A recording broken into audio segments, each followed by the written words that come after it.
ए इब्ने आदम, एक मेरी चाहत है, एक तेरी चाहत है। होगा तो वही जो मेरी चाहत है। बस अगर तूने सुपुर्द कर दिया अपने को उसके जो मेरी चाहत है,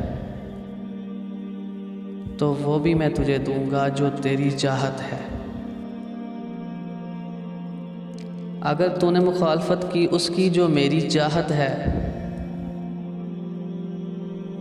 तो मैं थका दूंगा तुझको उसमें जो तेरी चाहत है। फिर वही होगा जो मेरी चाहत है।